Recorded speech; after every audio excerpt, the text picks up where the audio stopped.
Hello, everyone. I'm Natalia Bilbao, and here's what's happening in LA this week. In its effort to use water more efficiently, the city is reopening 2 recycled water fill stations where any LADWP user can come and fill up to 300 gallons of water per visit. This free reclaimed water can be used for landscaping and other non-drinking uses. Take a look. Well, we are announcing the opening of our LA Glendale plant's water recycling fill station. We're really excited to expand the availability of reclaimed water for people to use for landscaping throughout Los Angeles. And we'll have an opportunity now 4 days a week for people to come here and pick up to 300 gallons of reclaimed water so that they don't have to use drinking water, clean, fresh drinking water, to water plants. This is one of the efforts we're making on recycled water. We have a lot of effort on recycled water in this city. And the idea essentially is that it doesn't make sense to import water from hundreds of miles away, use it one single time, and dump it in the Pacific Ocean. When you can treat that water, just like it's treated on spacecraft and other places, you can treat that water, highly treat it, and reuse it. And so customers can come out to this location and they can receive up to 300 gallons of water per visit. You can come out and get it at your leisure and use it to irrigate your landscape during this drought. We have to adjust to the fact now that water scarcity is the new reality for Southern California. It always has been, but we've been able to paper it over by importing water and by using our groundwater supplies here. But those days are now coming to an end because of climate change, because of the increased heat and decreased availability of water that we can import from the Sierras and other places. So we're gonna have to fundamentally change the way we manage our water. And I think one of the key opportunities to do that is by maximizing our use of reclaimed and recycled water. This water is free, so people can significantly reduce their water bills at the very same time that they're reducing the demand that we have for fresh drinking water. So it's a win-win. It's a win for the environment, it's a win for consumers, and it's a win for our landscaping around Southern California, which is now so distressed because of restrictions on watering. This solves all of those problems. You must be a DWP customer to get this water. When you come here to one of these sites, the first thing we ask you to do is take 10 minutes for training. You get certified, and once you're certified, you can receive the water. It doesn't take long, but essentially it teaches you how to use this water and not to drink it. In addition to the Los Angeles Glendale Water Reclamation Plant, you can also fill up on recycled water at the LA Zoo parking lot. For more info, visit ladwp.com/RWFS. Thanks to Prop HHH, Los Angeles continues breaking ground in new housing projects. With more than an acre of land, the Banning Apartments lot in the heart of Wilmington will provide 63 units of permanent supportive housing. Check it out. So today is yet another groundbreaking in our work to end homelessness in Los Angeles. The Banning Apartments here, more than an acre large lot in the heart of Wilmington, will provide 63 apartments to folks to be able to make sure that we get people off the streets and into permanent housing. We're basically doing a groundbreaking almost every week, and we're doing a ribbon cutting almost every week. In the past, we might have one of these every few months. Now we're having them every week or two, thanks to the voters. And this is the result of Prop HHH, where voters gave us more than $1 billion to be able to help leverage more than 12,000 units of affordable and homeless housing to make sure that this is something of the past. Look around on the number of homeless people and even working families who can't afford housing in the city. So to build something that's a little bit below market rate will only further assist those individuals from becoming homeless, because there are a lot of folks who are gainfully employed here in Los Angeles that still can't afford and are sleeping out of their car or couch surfing. So this will help avoid some of that. It's not okay to see people camping outside in the street, right, on any given day. It's not okay for kids to be walking to school and have a number of bulky items, encampments, bikes on the floor. When a person can actually take a bed, go into a location like this when they can get the services they need. That's why it's important. It provides opportunity for our homeless population, but at the same time, the voter and the property owner, it gets rid of that nuisance out of their street. Higher quality of life, better public safety, and clean streets, which I think is what we all want in our city. And this builds community. This isn't just about taking people off the streets. This is about making sure they have services, permanent supportive housing, whatever it is to get them back on their feet and to live a happy, a more productive life. That's what permanent supportive housing does. So it's not just apartments where we say good luck and goodbye and people fall back on the streets. These have a more than 90% success rate of keeping people in housing, so we don't have to go back and see the same people on our streets a couple years later.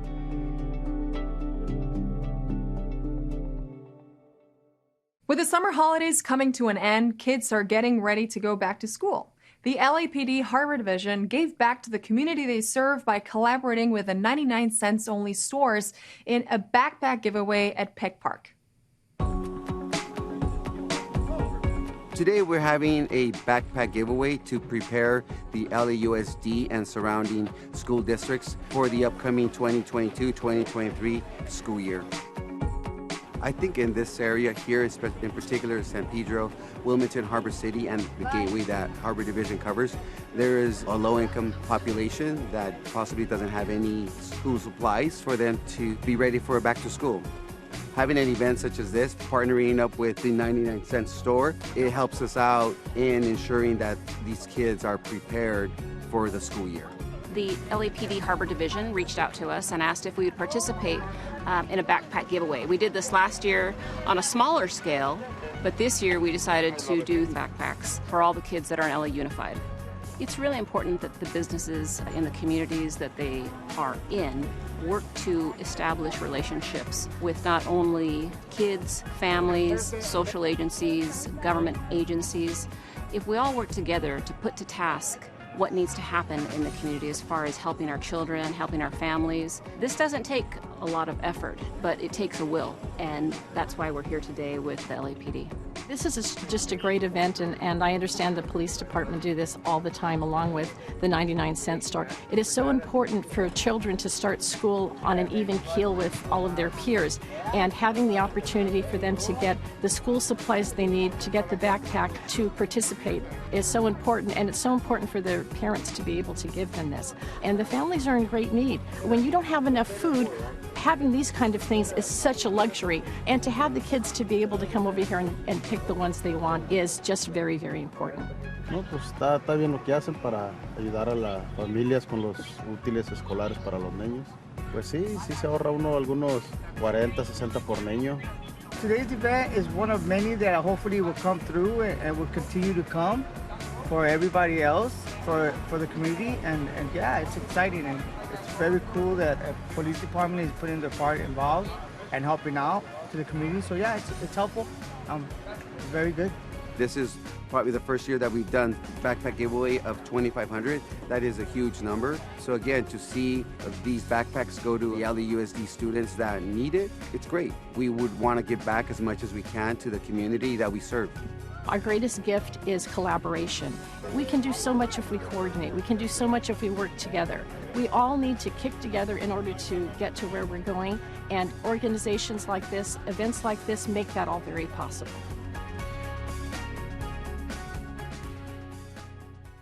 Later in the show, we'll see how the LAPD is also helping the youngest members of our community with a bike safety camp.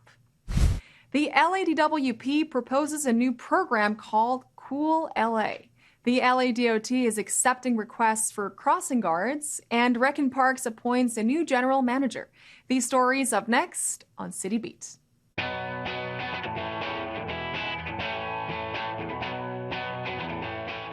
The Los Angeles Department of Water and Power is exploring new strategies to help customers cope with extreme heat events caused by global climate change. The proposed initiative, named Cool LA, will gather new and existing programs addressing climate change issues under one umbrella. Our experience with life-threatening extreme heat isn't just coming, it's arrived. This will allow customers to identify the many different ways that they can get assistance to manage the impacts of extreme heat. To learn more about what programs are available, visit ladwp.com. The LA Department of Transportation is currently accepting requests for crossing guards. Deployed across LA, crossing guards help children negotiate school crossings and increase visibility of their presence to drivers. Due to the limited number of crossing guards available, LA DOT prioritizes assigned locations based on the greatest benefit to children. LA DOT accepts requests from public and private school administrators and the LAUSD Office of Environmental Health and Safety. How to submit a request, as well as additional information on how LADOT is making streets safer in LA, can be found at ladot.lacity.org. City Council approved the appointment of Jimmy Kim as the General Manager of the Department of Recreation and Parks. Jimmy, I just wanted to take a moment to celebrate this really incredible appointment, and I want to thank Mayor Garcetti for identifying the right person for the job in this moment in time. Kim, a 26-year veteran of the department, started as a junior lifeguard and has held several other positions throughout his career. As General Manager of the Department of Rec and Parks, Kim will manage over 16,000 acres of parkland and oversee programs at 444 park sites in LA. To find out about all the new things happening at LA Rec and Parks, visit laparks.org.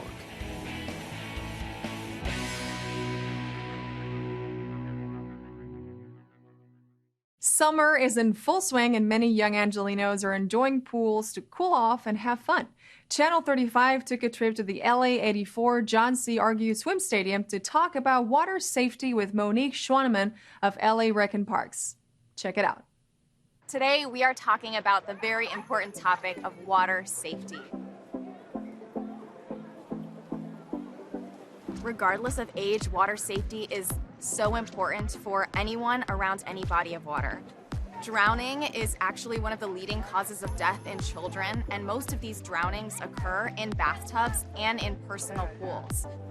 So at our year-round and at our seasonal pools, we have swim lessons starting at ages 4. It's called Preschool Aquatics. And at our year-rounds, we have a program called Tiny Tots. So from the ages of 4 all the way up, we have a swim lesson for you, and we really encourage you to utilize the tools that we have so you can feel comfortable when you're at a lake, the beach, or at your pools at home. We also have a class called Adaptive, which is for all of our children or adults with different abilities so that we can work with you and accommodate whatever needs you have in the water. A couple things to think about when you're visiting a body of water, whether it be a pool, a beach, a lake, is always don't forget your sunscreen, bring water, but some of the main safety components are knowing the depth of the water that you're entering. Sometimes, especially when you're at the beach, it can drop off, so you want to scoot with your feet until you feel that drop off and then reel it back in. We really want everyone to know that drowning doesn't always look like it looks in the movies. In the movies, on TV, you see people flailing their arms and screaming out loud, but usually drowning is a lot more passive. People are using all their energy just trying to stay afloat. So it could look like someone's head just bobbing above the water. Maybe their eyes get really wide. Maybe they can't even call for help because they're worried about using that oxygen to survive. So if you see someone kind of floating, maybe their eyes getting wider, you want to assess, ask them if they need help, and then spring into action, throw them a towel, the ring buoy, the shepherd's hook, and get them into safety. All of our programs are listed on our website at swimla.org, or you could also go on laparks.org/aquatics to find all of our pools, our operational hours, and information on our swim lessons and teams. Before it undergoes a major renovation, the historic Madrid Theater hosted a unique showing of the animated movie Coco, which included a live mariachi band. In association with the My Valley Pass, they hope to keep connecting people in the valley with the performing arts.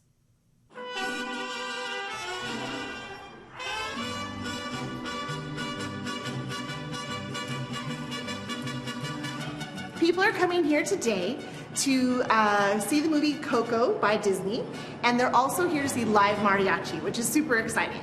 Hermoso cariño, ya soy como un niño. We're very grateful that we're here performing for the last time. This place has a lot of history. We're very grateful that we're going to be part of that history. There's going to be a renovation of this location. It's going to be open in 2 years. We're going to try to put a good show and make sure the kids and the parents have a great time today. The movie and mariachi is part of a partnership that we're doing with My Valley Pass. My Valley Pass is the #1 visitors guide for the San Fernando Valley, and we're kind of a centralized online space to tell people what's going on all around the valley. We were very excited to get in touch with the Madrid. What's really exciting about being here today is that this location, though it was renovated over time, it actually opened as a movie house in 1926 and then later on became mostly a performing arts space. So the fact that we're actually showing a movie inside right now is really, really exciting, and we hope to be able to do that in the future when the theater reopens after its major renovation.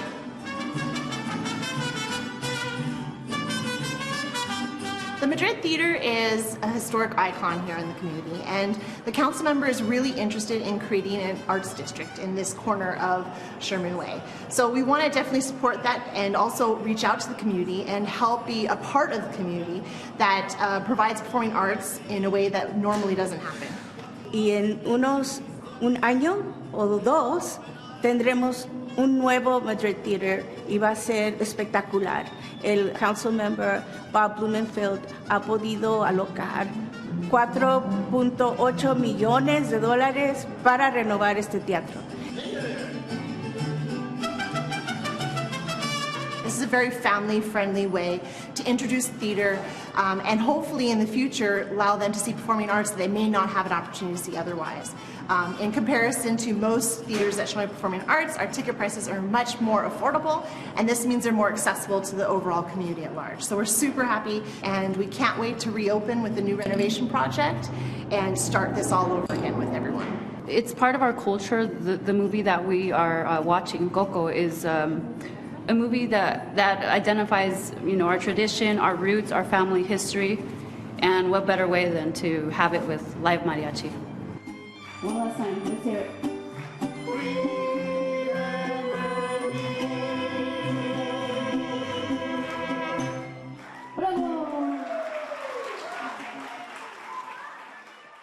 Summer movie nights bring magic to our city of stars, and Council District 13 chose Encanto to inaugurate its annual film series.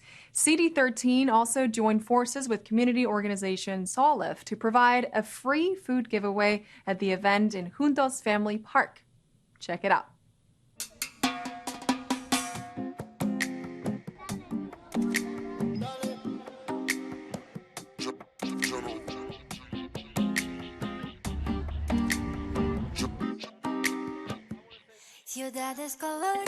We're out here in Glassell Park with our weekly food distribution event. This is where we feed over 200 people with food, bags. We're also doing our annual film series. Today is the kickoff. We're showing Encanto for all the families at Glassell Park. It should be a good event.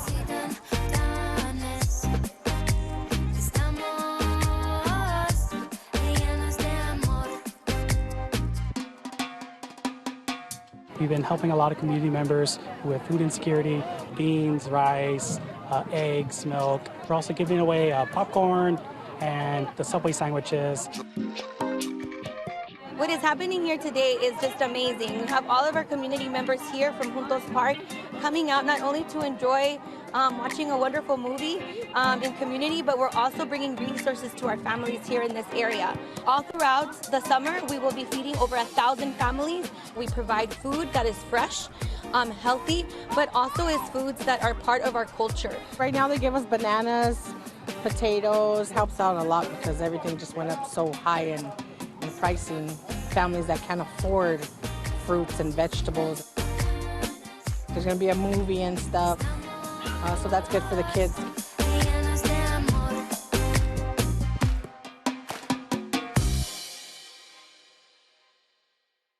The first annual Bike Safety Camp was recently held in the Pico Union community.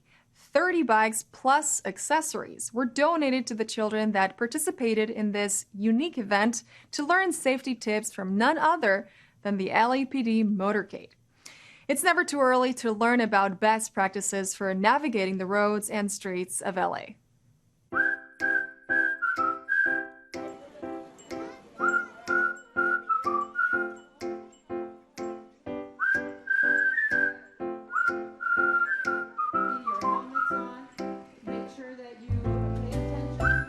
Today we had a beautiful event where we invited all of the community to the first, what we believe will be an annual event, the Bike and Safety Camp Day. The Loyola High School was able to get some of their alumni to donate 30 bikes, plus accessories. It was gloves, locks, water bottles.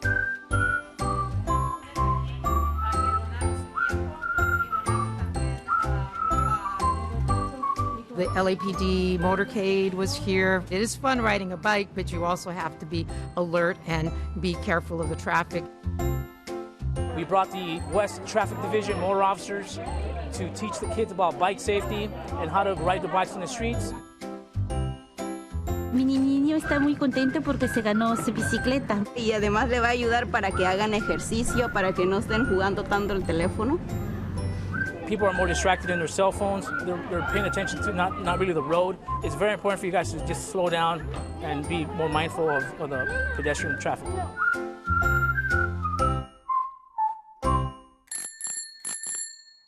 A monument is not just a statue. It serves as a good reminder of what we value in society. In this week's feature story, Maria Hall-Brown sits down with the Los Angeles Cultural Heritage Commission to get a glimpse into the steps to designate historic cultural monuments. Let's hear this story. You think of a monument, you probably think of a statue or something like that. But it's also really important to think about the fact that a monument is something that serves as a good reminder, which is why I am so thrilled today to be joined by Barry Malofsky, who is the president, and Gail Kennard, who is the vice president of the LA Cultural Heritage Commission. What qualifies a property to be culturally significant, especially in an area like Los Angeles? I think the primary qualification is it tells the story. You know, there are three primary categories that we look at.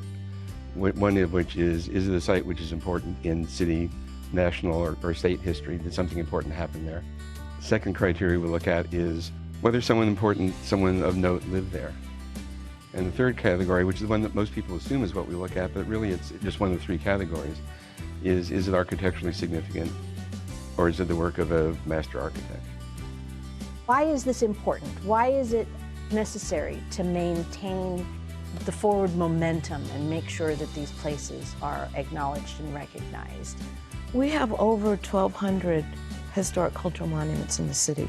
But that's just a small fraction. It's like 1,000% of the actual number of structures in the city of Los Angeles. So people shouldn't get the idea that we're designating, you know, all these buildings and nothing else can happen with them if we designate them. If we designate a property, we can't preserve the use. The Morgan House, which, as we now know, is the Harbor Area YWCA, the architect of this particular building was Julia Morgan. Julia Morgan, yeah, who's an amazingly interesting woman architect. She became the first woman to be licensed as an architect in the state of California. Most people would know her because she was the architect for Hearst Castle. Leonis Adobe is at the westernmost border of the city of Los Angeles. It's significant both because of its location, because it's an adobe from the early settlement of the city. Also significant is the diversity it represents, because Leonis, in fact, married a Chumash Indian woman. The Golden State Mutual Life Insurance Company building has so many stories within it that it could probably fill its own library. Yeah, the Golden State Mutual Life Insurance Company was a response to the lack of ability for African Americans, not only in Los Angeles, but all over, to buy life insurance. So some very industrious business people, including William Nickerson, started this company to sell life insurance policies to primarily African Americans in Los Angeles and other places. And the company did very well. If there's a historic building or building you think is important on your street, in your neighborhood, that's important to you, it's part of the history that you think is important to the city, bring it to the commission. Go through the nominating process. Or bring it to your city councilmen and have them make the nomination. Because there are 800,000 properties in the city of Los Angeles. You know, we can't identify all of them. So we rely on the public, historians, preservationists, but a lot of community members to sort of bring to our attention.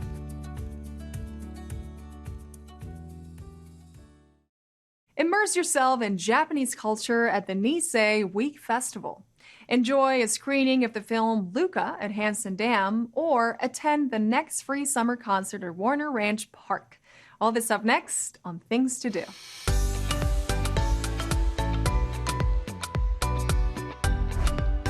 If you love immersing yourself in Japanese culture and traditions, you have to drop by the Nisei Week Festival. Some of the wonderful free events include a full day of anime art and deco-rated cars on August 13th, the beloved Grand Parade on August 14th, and a taiko drum showcase on August 21st. The festival concludes on August 21st with a traditional Japanese street dancing performance. The Nisei Week Festival is open to everyone and will take place at different locations and venues around Little Tokyo in downtown LA from Saturday, August 13th until Sunday, August 21st. For more details, check out niseiweek.org. Attention families and film lovers in the Valley. Councilwoman Monica Rodriguez is holding her final summer movie night with the animated film Luca at Hansen Dam Aquatic Center. Bring your blanket, towel, and lawn chairs to enjoy this free children's movie that follows a young sea monster boy who experiences a life-changing summer adventure. Families will enjoy lots of free and fun activities for kids before the movie begins. The Council District 7 Summer Movie Night screening of Luca will take place at Hansen Dam Aquatic Center in Lakeview Terrace on Friday, August 12th, starting at 6 p.m. For more information, visit cd7.lacity.org/events. What better way to spend your Sunday night than attending the free summer concerts at Warner Ranch Park? On Sunday, August 14th, get warmed up with the emerging artists opening act, The Silver, an LA-based showcase band with multi-genre originals. Then get ready for the headliner, Billy Nation, a tribute to Billy Joel. Honoring one of the best-selling artists of all time, the performance will feature pianist and vocalist Adam Shapiro. The summer concert at Warner Ranch Park, featuring Billy Nation, happens Sunday, August 14th, starting at 5:30 p.m. The concert will take place at the Nora Ross Fanshell Pavilion in Woodland Hills. For more details about the concert series, which goes through August 28th, visit valleycultural.org. And that's a look at some things to do.